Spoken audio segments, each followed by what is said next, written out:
Buen día, ¿cómo están? Nosotros vamos a desarrollar hoy otra parte más de las relaciones de poder. Vamos a tratar de ir cortando el desarrollo para después poderlo subir a las redes, porque la extensión nos dificulta obviamente el subirlo. En este punto vamos a analizar primariamente las presunciones que nosotros referimos, están en el título segundo dentro de posesión y tenencia, en el capítulo primero cuando el legislador regula las disposiciones generales sobre posesión y tenencia. Y específicamente encontramos la primer presunción en el artículo 1911, que vamos a leer. Dice, presunción de poseedor o servidor de la posesión, que ustedes lo tienen ahí mencionado. Se presume, a menos que exista prueba en contrario, que es poseedor quien ejerce un poder de hecho sobre una cosa, quien utiliza una cosa en virtud de una relación de dependencia, servicio, hospedaje u hospitalidad, se llama en este código servidor de la presunción. Con lo cual, este artículo 1911 establece una importante presunción en materia posesoria, especialmente aquella que determina que el sujeto que tiene el poder sobre la cosa es poseedor. Esta primer parte que dijimos del 1911 la tenemos que relacionar inexorablemente con el artículo 1928, que lo tenemos ahí también referido, que vamos a pasar a leer, que habla de los actos posesorios. Y dice, constituyen actos posesorios sobre la cosa lo siguiente, su cultura, por ejemplo, la cosecha en el campo, la siembra, la cultura de la tierra, por ejemplo, la percepción de los frutos, el amojonamiento, o sea, la limitación, el establecer, por ejemplo, o sea, piedras como hacen en algunas extensiones, pircas como hacen en extensiones, por ejemplo, de la provincia de Córdoba, o mediante alambrados y palos de quebracho, como se hace en provincia de Santa Fe, en provincia de Buenos Aires, o impresión de signos materiales, mejora, exclusión de terceros y en general su apoderamiento por cualquier modo que se obtenga. Bien, esta presunción que establece el artículo 1911, que hemos contribuido o agregado en la interpretación de lo que constituyen los actos posesorios que establece este artículo en 1928, en realidad es una presunción iuris tantum. ¿Qué significa? Que puede ser atacada, puede ser destruida en realidad por una prueba contraria. Y en este caso, lo que establece este artículo 1911 es una carga de la prueba que va en cabeza de aquel que pretende atacar al que es poseedora, esta presunción que establece la ley. O sea que la carga de la prueba la va a realizar aquel que no ejerce ese poder de hecho que determina la ley sobre la cosa.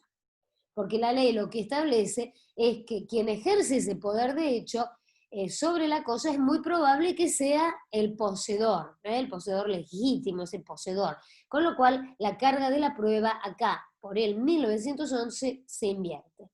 Luego tenemos, respecto de lo que estamos desarrollando, otro artículo que determina una segunda presunción que trae el Código Civil y Comercial, que es la presunción de fecha y extensión, que aquí este artículo lo tenemos transcripto.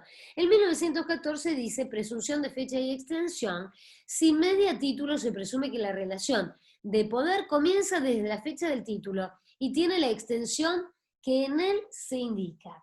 Este artículo, en 1914, vamos a ver después cuando analicemos las acciones reales, que tiene realmente mucha trascendencia. Cuando veamos la acción de reivindicación y refiramos a ciertos títulos que por el Código Civil y Comercial hoy son observables, como por ejemplo la donación de un bien inmueble a un tercero, y que da derecho al ejercicio de la acción reivindicatoria, por ejemplo, respecto de o por parte de los herederos forzosos, vamos a ver que esa acción se corta con los plazos de prescripción y uno va a ser los 10 años de posesión y esa posesión va a ser precisamente por el artículo 1914 determinada desde el título. O sea, si yo tengo un título, una escritura de donación sobre un determinado bien inmueble, la prescripción va a correr a partir del título, salvo que hubiera alguna demostración de algún tenor en contrario, ¿verdad? Porque esto es una presunción. Y la extensión, como dice, va a ser la que él determina.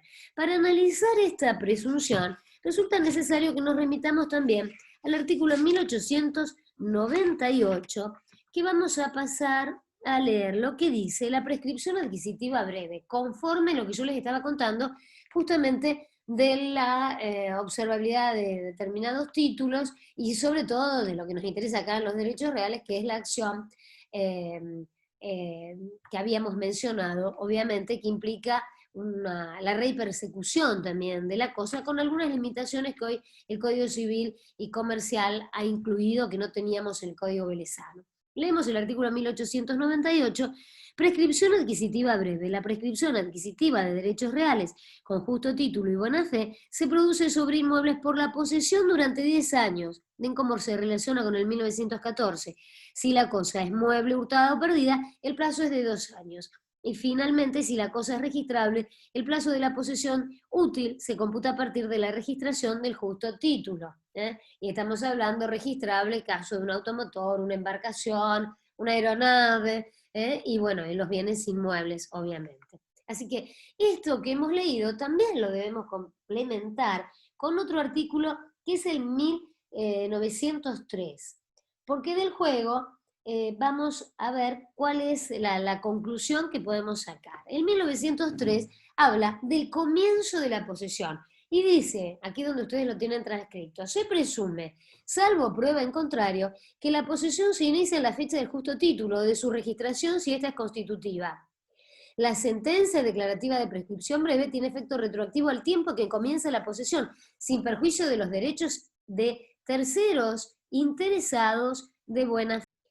Bueno, entonces, de esto que vimos del artículo 1903, que lo habíamos terminado de leer, podemos decir que el juego del artículo 1914, con ese artículo 1898 que habíamos leído, con el artículo 1903, nos determina o nos lleva a concluir que es una presunción que admite prueba en contrario, como primer término.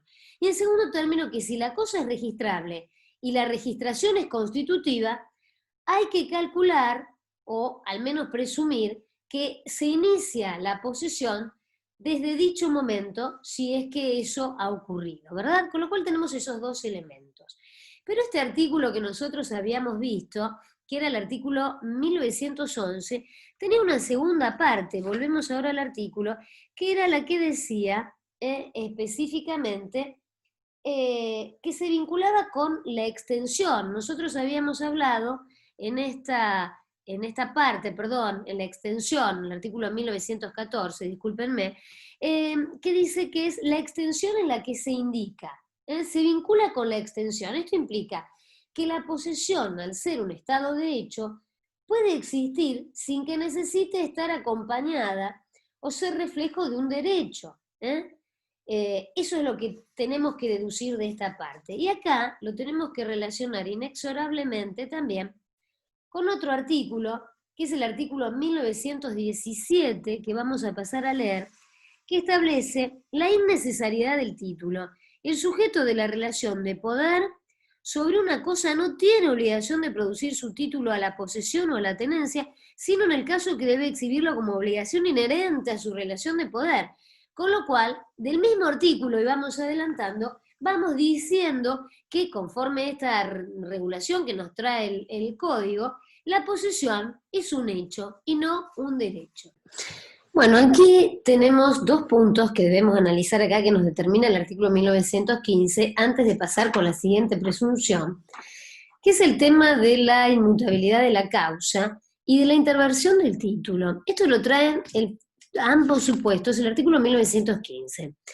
Inicia este artículo diciendo, no sé si lo tenemos transcriptos, no, inicia diciendo de la interversión, o sea, el título es interversión, pero la primera parte dice, nadie puede cambiar la especie de su relación de poder por su mera voluntad o por el transcurso del tiempo. O sea, que eso sería el principio de la inmutabilidad de la causa. Pero la segunda parte agrega que se pierde la posesión cuando el que tiene la cosa a nombre del poseedor manifiesta por actos exteriores la intención de privar al poseedor de disponer de la cosa, y sus actos, producen ese efecto. Dice, se pierde entonces la posesión cuando el que tiene la cosa a nombre del poseedor manifiesta por actos exteriores la intención de privarlo al poseedor o de disponer de la cosa y sus actos producen ese efecto. Bueno, aquí la interversión de título podrá ser, dijimos, primero que tiene que ser exteriorizada, con lo cual nosotros tenemos que determinar que esa intención, esa decisión del poseedor, tiene que ser exteriorizada para que sea realmente visualizada. Si nosotros tenemos un locador que está en la posesión de la cosa, en representación del propietario, un locatario que está en posesión de la cosa, en representación del locador, que es el propietario de la cosa y que ha celebrado con este locatario, tenedor de la cosa, un contrato de locación, y de buenas a primeras comienza a poseer en nombre propio, con intención de prescribir el inmueble, por ejemplo, una cosa inmueble, estamos dando ese ejemplo, bueno, eso para que juegue como interversión, tiene que ser exteriorizado, tiene que manifestarse. Porque si no, por la primer parte que habíamos hablado de la inmutabilidad, quien había comenzado a poseer en un carácter continúa como tal, ¿no? Hasta que se demuestre lo contrario. Entonces acá lo que tendrá además que demostrar es exteriorizar esa voluntad, ¿verdad? Bien, en cuanto a esto, que implicará, ¿no?, que se demuestre, que actúe, digamos, que se exteriorice, podemos decir que esto de la interversión de título puede ser, en base incluso el ejemplo que hemos dado, unilateral, exteriorizado, de nuevo volvemos a decir, insistimos con esto por actos, el caso del locatario que empieza a poseer por sí, no en representación del locador, o bilateral cuando media acuerdo. Un ejemplo de la bilateralidad es aquel supuesto que uno da habitualmente en las clases, en el cual un sujeto era propietario de un inmueble y decide enajenarlo, pero necesita un tiempo adicional para mudarse, pongámosle en este tiempo de pandemia, no consigue albañiles que adecuen para sus necesidades el otro inmueble al cual se va a trasladar, que a lo mejor también compró, entonces realiza un contrato de locación por un tiempo determinado, pongámosle por 6 meses, argumentando esta situación, por eso el plazo tan mínimo y no de 3 años, como ahora establece la ley de locaciones, como plazo mínimo para destino de inmueble y vivienda, inmueble-vivienda. Bueno, en este caso, el nuevo comprador, el nuevo propietario, en realidad el comprador del inmueble, no tiene inconveniente en alquilarle a su vendedor el inmueble que compró por un plazo de 6 meses. Entonces, ese propietario del inmueble que enajenó va a celebrar un contrato de locación, va a ser locatario de ese inmueble que era suyo, cuyo dominio tenía, cuya propiedad tenía y cuya posesión tenía, y va a pasar a tener en su carácter de locatario una tenencia sobre ese inmueble y va a reconocer la posesión, va a representar además en la posesión a su comprador, hoy titular del inmueble. En ese supuesto, que espero que haya quedado debidamente aclarado, estamos en un supuesto de interversión de título originado en un acto bilateral, en un acuerdo, en una bilateralidad. De esto de la interversión de título, tenemos que mencionar, porque es muy importante, y yo creo que la doctrina lo aclara muy bien, suficientemente, que este acto de oposición es al mismo tiempo un acto de afirmación de la posesión propia y también implica, conlleva la negación de la posesión ajena, ¿verdad? Y también recordar que la publicidad, esa exteriorización de la intención, del ánimo, podemos decir, de ese sujeto que poseía para otro, que reconocía en otro la posesión, que representaba en la posesión a otro, tiene que ser pública. Y esto de pública, porque lo mencionamos, pero queremos que quede suficientemente claro, es porque tiene que llegar al conocimiento de aquel que poseía antes, o aquel en cuyo nombre este sujeto que hoy intervierte el título poseía, que es en realidad el sujeto que sufre la interversión. O sea, esa es la razón de la exteriorización. Bueno, hecha esta aclaración, nosotros tenemos otra presunción que trae el código, tratando de avanzar y que quede la mayor cantidad de contenido en esta pequeña reducción que estamos haciendo a los fines de poder subir el material, que es la presunción de legitimidad. La presunción de legitimidad la tenemos en el artículo 1916, que ustedes lo tienen ahí transcripto, que dice: las relaciones de poder se presumen legítimas, a menos que exista prueba en contrario. Son ilegítimas cuando no importan el ejercicio de un derecho real o personal constituido de conformidad con las previsiones de la ley.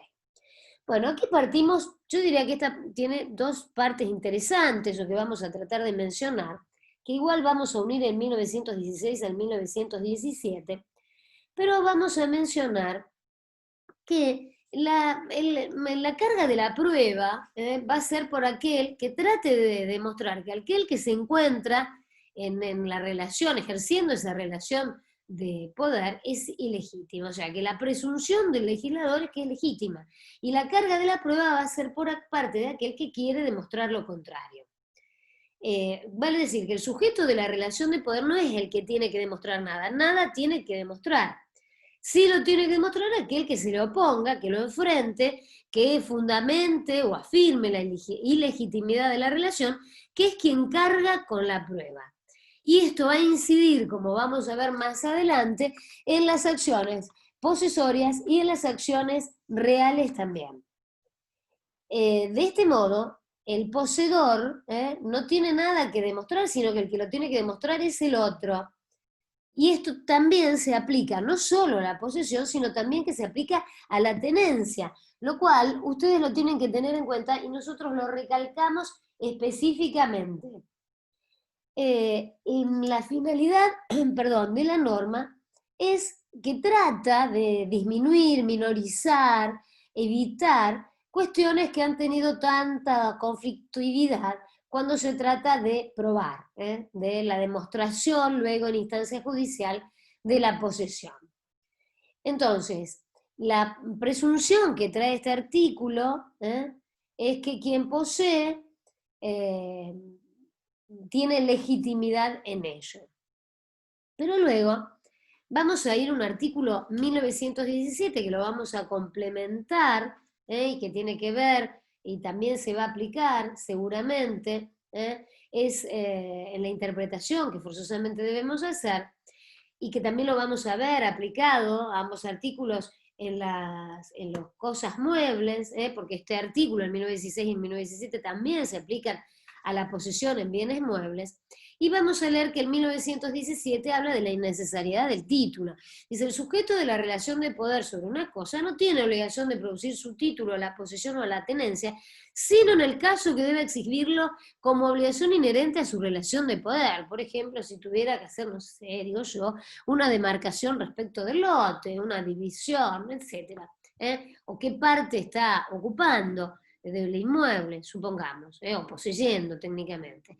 Con lo cual vemos que esta presunción de legitimidad es el 1916 en cuanto presume que las relaciones de poder son legítimas, y el 1917 que, enmarcado en esa presunción de legitimidad, está determinando que es innecesaria la producción, la demostración, la exhibición del título de propiedad.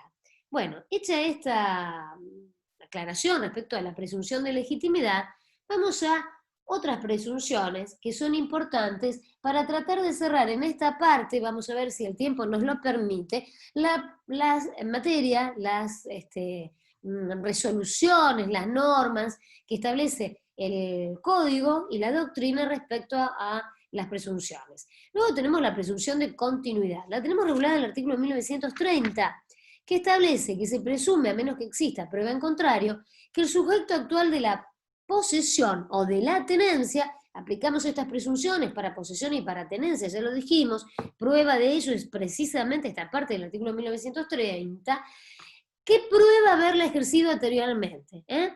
Dice: se presume, a menos que exista prueba en contrario, que el sujeto actual de la posesión o de la tenencia que prueba haberla ejercido anteriormente la mantuvo durante el tiempo intermedio. Ustedes me dicen: ¿para qué me sirve esto? Bueno, porque si estuviéramos en una prescripción adquisitiva, en una usucapión, va a ser determinante para fijarnos si hubo alguna interrupción en la posesión y entonces cómo funciona la cuenta de esos años para, por ejemplo, una prescripción 20-añal, una prescripción larga.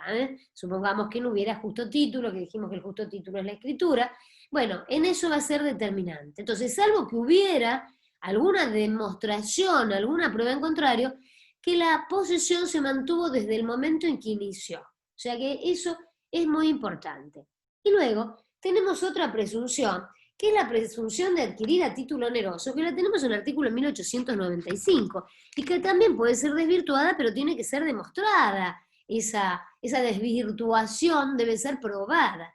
El 1895 dice, la adquisición legal de derechos reales sobre muebles por adquirente. La posesión de buena fe del adquirente de cosas muebles no registrables que no sean hurtadas o perdidas es suficiente para adquirir los derechos reales principales, excepto que el verdadero propietario pruebe que la adquisición fue gratuita. Nosotros teníamos el 2412 en los bienes muebles, en el Código Civil, que decía la posesión vale título. Y dice el 1895, respecto de las cosas muebles registrables, no existe buena fe sin la inscripción a favor de quien la invoca. Bueno, acá volvemos en la primera parte, de nuevo la carga de la prueba, y en la parte final también igual, en las cosas registrables, ahí vamos a agregarle registrables, y